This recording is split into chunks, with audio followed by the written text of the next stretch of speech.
طرف اس کا 99 رجسٹر رکھا جائے گا، 99 دفتر رکھا جائے گا، ایک طرف یہ پرچی رکھی جائے گی، اور یہ پرچی جس طرف ہوگی وہ پلہ اس کا بھاری ہو جائے گا۔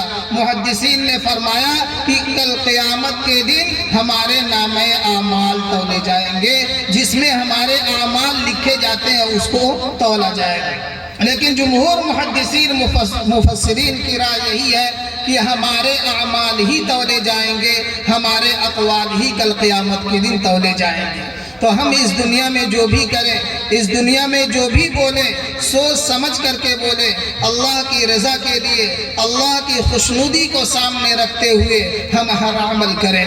حضور پاک صلی اللہ علیہ وسلم نے فرمایا سبحان اللہ و بحمدہ سبحان اللہ العظیم، یہ دونوں کلمے اللہ تبارک و تعالیٰ کو بہت ہی محبوب ہیں۔ تو جو ان کلموں کو پڑھے گا وہ بھی اللہ تبارک و تعالیٰ کے نزدیک بہت ہی محبوب ہو جائے گا، بہت ہی مقبول ہو جائے گا۔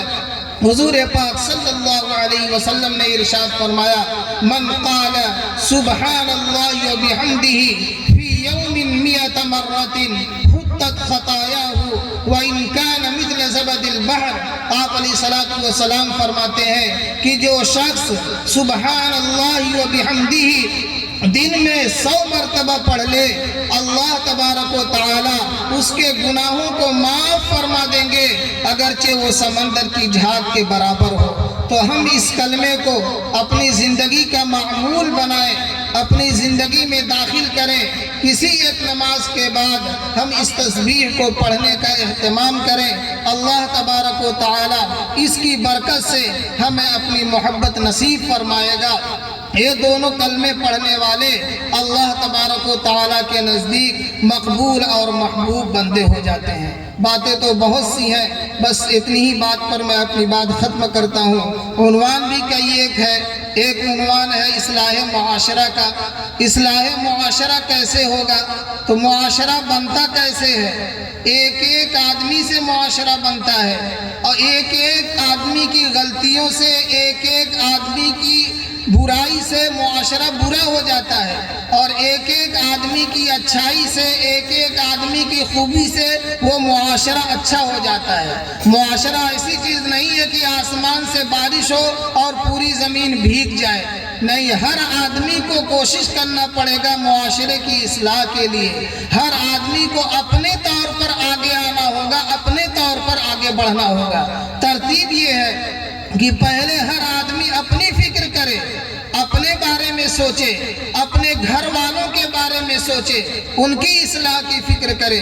قرآن کریم میں اللہ تبارک و تعالیٰ نے ارشاد فرمایا یا ایھا الذین آمنوا قوا انفسکم واہلیکم نارا، اے ایمان والو اپنے آپ کو اور اپنے گھر والوں کو جہنم سے بچاؤ۔ تو سب سے پہلے ہمیں اپنی فکر ہونی چاہیے، پھر اپنے گھر والوں کی فکر ہونی چاہیے، اس کے بعد درجہ آتا ہے، اس کے بعد نمبر آتا ہے رشتہ داروں کا۔ اللہ تبارک و تعالیٰ فرماتے ہیں وَأَنذِرْ عَشِيرَتَكَ الْأَقْرَبِينَ کہ اے نبی اب آپ اپنے قریبی رشتہ داروں کو ڈرائیے۔ اس کے بعد پھر گاؤں والے ہیں، گاؤں کے ارد گرد جو لوگ رہتے ہیں ان تک بات پہنچائی جائے۔ لِتُنذِرَ أُمَّ الْقُرَىٰ وَمَنْ حَوْلَهَا کہ آپ مکہ اور مکہ کے ارد گرد جو لوگ رہنے والے ہیں، اے نبی آپ ان تک پیغام پہنچا دیجئے۔ اس کے بعد پھر حکم ہے لِيَكُونَ لِلْعَالَمِينَ نَذِيرًا کہ اے نبی آپ پورے عالم کے لیے، سارے جہان والوں کے لیے آپ ڈرانے والے ہیں۔ تو اصلاح کی ترتیب یہ ہے کہ ہم پہلے اپنی فکر کریں، اپنے آپ کو شریعت و سنت کے مطابق ڈھالنے کی فکر کریں، اپنے گھر والوں کی فکر کریں، اپنی رشتہ داروں کی فکر کریں، اپنے گاؤں والوں اور ارد گرد جو لوگ رہتے ہیں ان کی فکر کریں، پھر سارے جہان کی فکر کریں۔ انشاءاللہ معاشرے کی اصلاح ہو جائے گی۔ سب سے بڑا المیہ یہ ہے ہر یکے ناصح برائے دیگراں کہ ہر ایک دوسرے کو نصیحت کر رہا ہے، ہر ایک دوسرے کو سمجھا رہا ہے۔ کوئی اپنے اندر دیکھنے کی اور اپنے اندر غور کرنے کی اور اپنی کمیوں اور اپنی کوتاہیوں کو دور کرنے کی فکر میں نہیں ہے تو پھر معاشرے کی اصلاح نہیں ہوگی۔ دہلی کے آخری تاجدار تھے بہادر شاہ ظفر، ان کا ایک شعر ہے، فرماتے ہیں کہ نہ تھی حال کی جب تک ہمیں اپنی خبر، رہے دیکھتے اوروں کے عیب و ہنر، پڑی جب اپنی برائیوں پہ نظر تو نگاہ میں کوئی برا نہ رہا۔ کہ جب تک دوسروں کے عیوب دیکھتے رہے، دوسروں کی کمیاں دیکھتے رہے، دوسروں کی کوتاہیاں دیکھتے رہے، اپنے عیوب سے، اپنی کمیوں سے، اپنی کوتاہیوں سے ہم بے خبر نہیں رہے، اور جب اپنی کمیوں پر نگاہ پڑی، اپنی کوتاہیوں پر نگاہ پڑی تو سب سے برے اور سب سے خراب ہم ہی ہو گئے۔ تو معاشرے کی اصلاح اس وقت ہوگی جب ہر آدمی اپنی اصلاح کی فکر کرے، اپنے آپ کو شریعت و سنت کے مطابق ڈھالنے کی فکر کرے۔ اور ایک چیز ہے تعلیم۔ تعلیم کے بارے میں کیا کہا جائے؟ آپ لوگوں کا بھی تجربہ ہے، معاشرے میں رہتے ہیں کہ پڑھا لکھا گھرانہ، پڑھے لکھے لوگ، پڑھا لکھا ملک یہ ممتاز ہو جاتا ہے، آگے بڑھ جاتا ہے۔ شاعر نے کہا علم ہے منزل عرفان و ہدایت کا چراغ، علم ہے منزل انفس و آفات کا نام، علم سے تربیت فکر و نظر ہوتی ہے، علم ہے فطرت کی صدا، علم ہے اسلام کا پیغام۔ علم انسان کو ترقی دیتا ہے، بلندی دیتا ہے، چاہے مرد حاصل کرے یا عورت حاصل کرے، علم سب کو ترقی اور بلندی عطا کرتا ہے۔ لیکن ایک عورت اگر علم حاصل کرے گی، چاہے وہ دینی علم ہو یا دنیاوی علم ہو، وہ اپنے بچوں پر زیادہ توجہ دے گی۔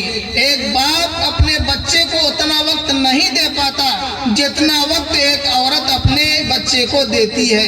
ایک عورت، ایک بچی اگر عالمہ بن گئی یا کوئی بھی علم اس نے حاصل کر لیا تو اپنے بچے پر اگر وہ توجہ دے گی اور محنت کرے گی تو اس کا بچہ بہت آگے بڑھ جائے گا، بہت ترقی کر جائے گا۔ اللہ تبارک و تعالی ہمیں عمل کی توفیق مرحمت فرمائے۔ جو بھی باتیں کہی گئی ہیں ناظم صاحب نے، مولانا اشفاق اللہ صاحب، اور اسی طرح مولانا رحمت اللہ صاحب، حضرت مولانا عبد الوحید صاحب، اور جتنی بھی باتیں سامنے آئی ہیں، اللہ تبارک و تعالی ہمیں عمل کی توفیق مرحمت فرمائے۔ اس پروگرام کو منعقد کرنے میں جن لوگوں نے بھی حصہ لیا ہے، مجلسیں تو بہت منعقد ہوتی رہتی ہیں، بہت سا پیسہ بھی لوگ خرچ کرتے رہتے ہیں۔ دین کے نام پر اگر آپ کا پیسہ خرچ ہو گیا تو یقیناً یہ قبولیت کی بات ہے، اللہ تبارک و تعالی اجر دے گا۔ ایک گھر چلتا ہے تو اس کے پیچھے کوئی دوڑتا اور بھاگتا ہے۔ ایک گھر میں روٹی بنتی ہے اور ایک گھر میں بچہ پڑھنے جاتا ہے اور ایک گھر میں سارے لوگ ہنس کھیل رہے ہیں، گھر کا سارا نظام چل رہا ہے، تو یوں ہی نہیں چلتا، کوئی دوڑتا بھاگتا ہے، کوئی اپنا گھر چھوڑ دیتا ہے، کوئی اپنا شہر چھوڑ دیتا ہے، کوئی اپنا ملک چھوڑ دیتا ہے اپنے گھر کو چلانے کے لیے۔ ایک مدرسہ چلانا یہ آسان کام نہیں ہے، اس کے لیے بھی دوڑنا بھاگنا پڑتا ہے۔ آپ لوگ تعاون کریں، ساتھ دیں، جس طرح اپنی ضرورت کو ضرورت سمجھتے ہیں اسی طرح مدرسے کی ضرورت کو بھی ضرورت سمجھیں۔ یہ ادارہ آپ کے علاقے کا ہے بلکہ آپ کا ادارہ ہے، جس طرح اپنی ضرورت کو آپ ضرورت سمجھتے ہیں اس کی ضرورت کو ضرورت سمجھیں۔ اللہ کی رضا کے لیے، اللہ کو خوش کرنے کے لیے دین کے نام پر پیسہ آپ بھیجتے رہیں اور اس طرح دیں کہ اس کا کبھی تذکرہ نہ کریں۔ کوئی بھی حالت، کیسی بھی حالت آ جائے، پیسہ ہم نے جو بھی اللہ کے راہ میں خرچ کر دیا کبھی اس کا تذکرہ نہیں ہونا چاہیے۔ اس کا مطلب یہ ہوگا کہ ہم نے اللہ کو راضی کرنے کے لیے، اللہ کو خوش کرنے کے لیے ہم نے یہ کام کیا ہے۔ اللہ تبارک و تعالی عمل کی توفیق مرحمت فرمائے۔ دعا کر لیں۔